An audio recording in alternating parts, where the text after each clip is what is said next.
And we're back. It says homie, and we're back with another one. Before I want to get into the actual subject of today, I want to apologize because I should have came out with this video, but I was caught up on other projects. And this is my thoughts on the Avatar beta. Thank you. Avatar Legends the fighting game is a fast-paced 1v1 2D fighter releasing on July 23rd, 2026 for PS5, Xbox Series S and X, Nintendo Switch, and PC via Steam. Developed by Game Playground International, it features hand-drawn animation and a story mode written by Tim Hedrick.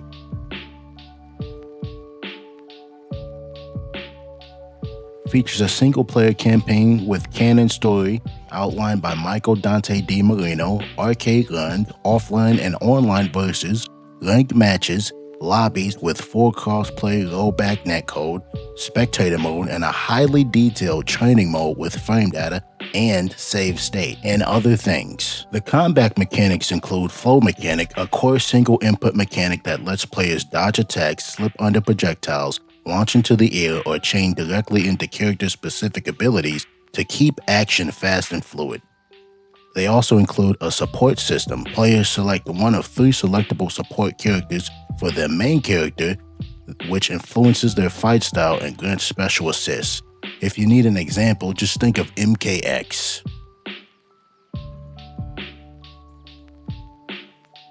On launch, the roster has 12 playable characters, 2 versions of Aang, 2 versions of Korra, Zuko, Katara, Toph, Sokka, Azula, Kyoshi, Ozai, and Zahir.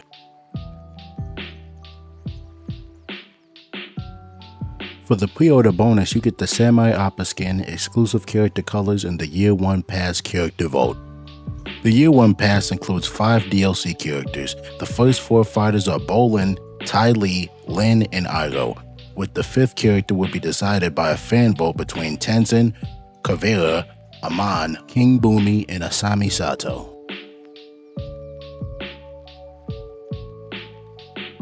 Okay, so now we have the obvious question, the big one, the one that's getting all the attention. Is the game too hard? Yes and no. I say yes and no because the game is harder. Yes, the game has tighter, more execution, and it also has more movement than most of the fighting games that are out right now, especially the 1v1 fighting games. Has tighter buttons that you're gonna have to press faster. You know, it just is what it is. And I say no because they have added some steps. ABC combos, basically, to my understanding, you go light, medium, heavy, or 1, 2, 3. One button leads into another. So if you hit this button, you know you can press this button next. If you hit that button, you know you can hit this button next. And you need to do a special move, and it kind of resets depending on the options that you have. Then obviously they also have auto combos. And auto combos definitely make it significantly easier for you to get into or just have some fun. Now, I will say auto combos eventually lose their effectiveness the longer you play the game. Because even if you say, okay, I'm a trash player and I'm at the bottom, eventually everybody's going to get better because they've gotten more experience to play the game. So eventually those combos won't be good anymore. And that's okay, because eventually you want to start incorporating the actual combo system into what you're doing. Now, do you need to do this? Technically, yes, but technically no. You don't need big combos, but it definitely helps. A lot of times when I was playing the beta, I didn't have a lot of hours because there was a lot of stuff going on. So I played it a decent amount for the first day, and then I played it a little bit on the last day. And I'll be honest, I got whooped a lot, but that's okay. I still had fun. And I was even almost beating people who were hitting me with 50%. Now, sometimes, yes, it felt like if I'm fighting someone who does a 50% and I'm tagging them and I'm whooping them all game and then they just hit you with the one, yes, it does feel like, okay, whoever has the longest combos does win. But I didn't know all of the mechanics yet, and I've heard that when the combo turns red, you can tech out of the combo. So eventually we'll get to see when the full game comes out if that's possible. And yeah, so like I said, is the game hard? Yes, but no. There are things that make it hard, but there are also things that will make it easier. So just take your time.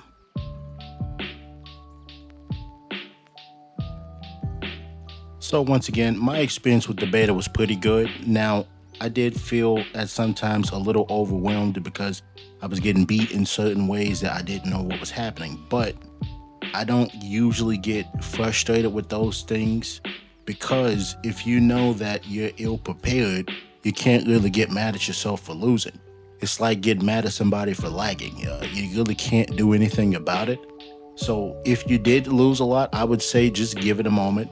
So, because I don't think, we're not just going to get into a fighting game and just dominate every time. Even Sonic Fox, if you go back and look at some of those videos, he wasn't just instantly dominating. It took some time. You know what I'm saying? Now, some people are going to get the game faster than others, and some people are going to have to take a little bit of a grind. You know what I'm saying? The same people who were champions in Street Fighter 6 in the first year or even the first couple months, I don't even think those are the same people who were winning, who are winning now later on. You know what I'm saying?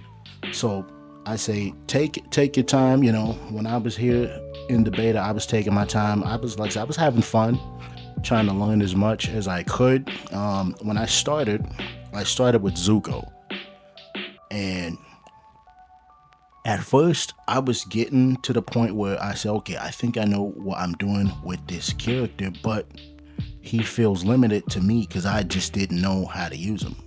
So I dropped him and then I tried the whole roster.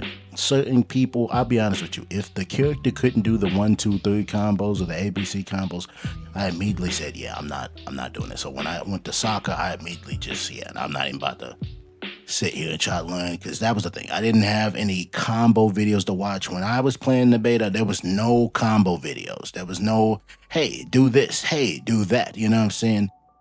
So even if you watched all the videos, you still might have a small bit of a challenge trying to learn the game. But like I said, I don't think it's like ridiculously hard. For me, I just know I have to adapt to the speed. Um, but I think that comes with time. So yeah, I went with Zuko, started going over the whole roster, and then and also keep in mind I wasn't using auto combos. I don't like auto combos because I feel like it waters down my gameplay to the point where if I use it to like I just feel like I get that arena fighter brain, you know what I'm saying? Now I'm mashing and I just don't like the way that feels. I don't want to depend on mashing at all. At least that's just my opinion. And yeah, I can't play with auto combos. I don't like really doing auto combos when you have the option to do them and not to do them. And so yeah, I didn't do any auto combos for the characters, at least not intentionally. So yeah, Zuko, and then eventually I went to, let me see, Azula. Azula was who I was using for most of the beta, and then I switched to Korra. Now, at first when I tried Korra, I couldn't understand how to do combos, but then when I came back and then I started to learn, I said, okay, I can see the vision here. Bam. And then I also, it was funny. I went to Qatar. I was like, oh, no, no, no. This is just too much for me. No, no, no. Saw the whip combos and the combination. I was like, oh, yeah. Oh, no, no, no, no. I'm good. I'm good. Then I went on to, like I said, Korra. I was starting to get the hang of her. And then I was playing against this guy or, this person. And they like I said, they were whooping me. And so it was funny because it was a mirror match at first. And when I took a round off him, he just said, okay, let me turn up a little bit. And he just hit me with this 50%. I took Korra off because I was just getting dirt dogged at that point. And I pulled out Azula, got dirt dogged again. And just would be clear, this is not a focus Azula. I'm not that good. This was the Fire Lord Azula. So I had like some bread and butters, you know what I'm saying? It was fun. And then I had to go back to Zuko. Funny enough, I go back to Zuko. I'm just starting to see all these different combo routes open up for me. The only issue was I don't have enough knowledge with the game, so now I'm messing up some of my buttons. So yes, I was a little bit burnt at that time, but I understood that I'm underprepared. I don't know the game, so that kind of just made my frustrations go away a little bit. So that's the my beta journey. Like I said, I think what the good about the beta was that they allowed us to get into the training mode. I think there was some betas where you couldn't even get into a training mode. It's just match into match into match. So I'm happy that they allowed us to see some of the frame data and all those other things. And yeah, so here's the only thing though. Here's the bad. I think the biggest bad thing is no tutorial. I don't understand why there was no tutorial in a beta that basically is allowing people who are pre-ordering the game. These are Avatar fans and fighting game fans, and they want to learn how to play the game. There are people in the beta that you're allowed to be in the beta that have so many hours, like these playtesters. That's where all the issues come from. The playtesters just whooping on people. And you might say, well, that's the welcome to fighting games. Yeah, okay. Well, when people don't play the game, because this is what they think is going to be their reality as soon as they hop on the game, that can mess up a player base. So I do think that was probably one bad thing. They should not have allowed the playtester to be playing in the beta versus people who are new to the game. They should have had lobbies and allowed them to talk to like YouTubers, big and small, and either teach them certain things about the game or just have those players streaming and then people pull up to their stream and train with them. I think that could have been something where they interacted with the community. I think that could have been interesting. But just having them in there beating on newbies, you can kind of see how that could make some issues. You know what I'm saying? So that's the one bad thing I can say. No tutorial, and probably shouldn't allow the beta testers or alpha testers or game testers to just be in there consistently with new people. You know what I'm saying?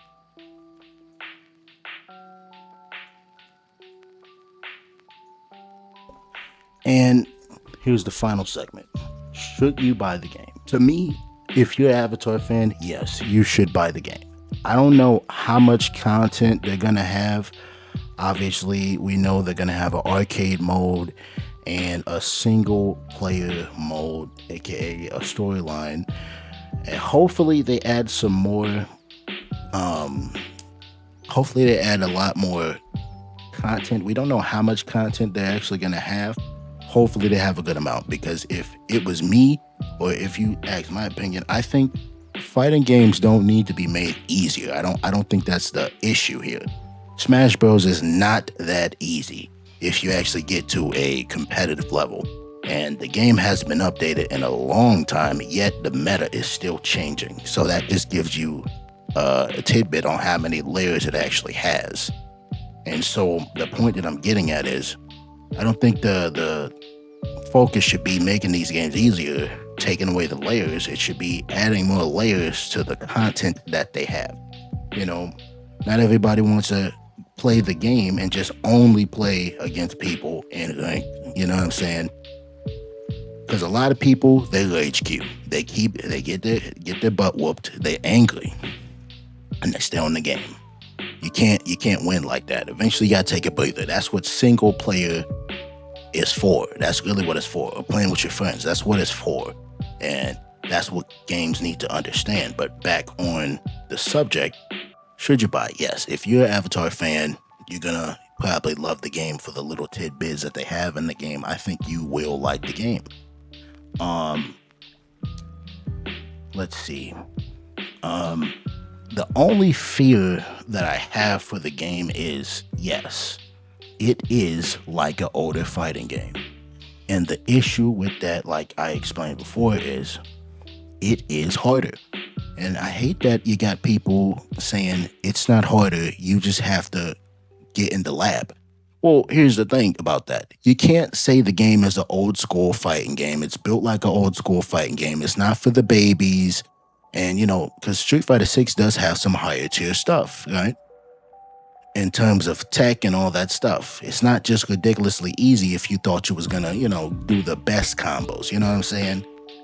Now, it is easier to get into than other Street Fighters, sure, but it's not just has the super low ceiling. You know what I'm saying? It's a lot of layers. And so I think, like I said, I feel like it's gonna reach a lot of people, but because like I said, the game to me is not ridiculously hard. The a lot of the special moves are like Mortal Kombat, so I'm at home when it comes there. But the speed is like a tag game, and then I think the buttons and the releases are a lot tighter than those usual tag games because I played 2XKO. This game feels faster and more strict than 2XKO. And when I say strict, I mean like how quick you need to press the button, how what's the word? How correct you need to, or how accurate, yes, how accurate you need to hit the buttons. It's tighter, you know what I'm saying?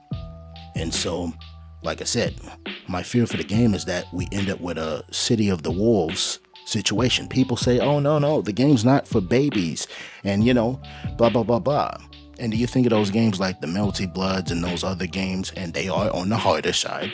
And the thing is, they end up staying on the smaller side as well. And smaller games mean less people. Less people can, not make a game dead, but it can make a game have less life. And I saw this comment and it's pretty interesting. I don't think a lot of people think it like this. Everybody wants to blame the casuals for games being easy or games dying, but this guy said this. He said, casuals come to the game for characters and content, and the more people playing, the more people, all that stuff they get to play against, they come for the content.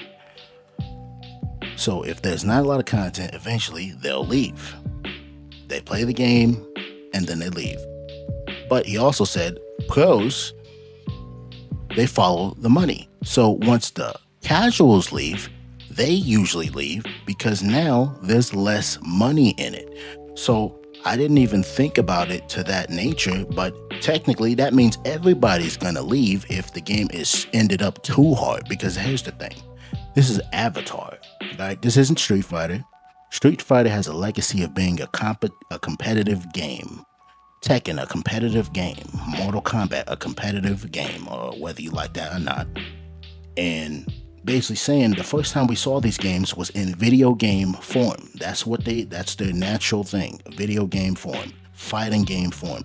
Avatar was a TV show, a kids TV show before this. So now everybody who watched it, they're older, but it was a TV show.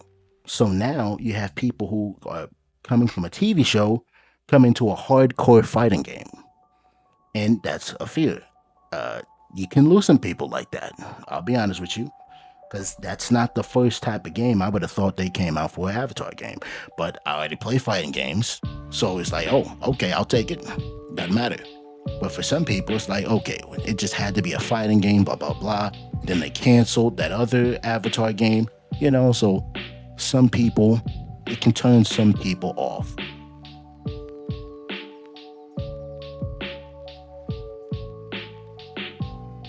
And I guess the next topic is, because I've seen a lot of people talk about this, they pit two games against each other. Tokan versus Avatar. Here's the thing. I'm buying both. I don't care. I'm buying both. I'm not listening to none of that. I'm buying both. I'm having fun with both. So that's going to be my thing. But obviously, Tokan is going to be the easier game, for sure. And I think what pushes Tokan up a lot further is they have the promise of a lot of content. And that is going to keep the casual fan base. Not because it's just easier, it's content, because we all know it's a tag game. But it does have some redeeming factors that I think all tag games need to start looking at themselves. Like, it's a tag game, but technically it's an assist game because you don't need to switch your characters to, you don't need to switch your characters when your health bar is low because you're all attached to one one life bar. So that just helps me when I play the game, because I don't like playing a lot of characters. I play that one guy and then I'll have my assist. So that's what always kept me away from truly taking those type of games seriously. And yeah, like I said, should you buy it? You should buy it. You should buy it. Yes, Tokon's gonna be a little bit easier, but if you like Avatar, I think this is the game for you. You know what I'm saying? I had a lot of fun. Like I said, even though I was losing, I still had a lot of fun. So I say give it a try. Because here's the big thing. It's $29. Yeah, so the game is $29.99 for the standard edition, and that's $30, and then $49.99 for the deluxe edition, and that's $50. So you're not losing a lot even if you buy these games. Yeah, so Tokon is going to be $59.99 across all platforms. Not $70 like the games are today, but still $60. Deluxe edition $84, and then the ultimate edition $99. I don't know which one I'm gonna get, but I'm definitely getting one of them. So like I said, you get spending more money on Tokon, so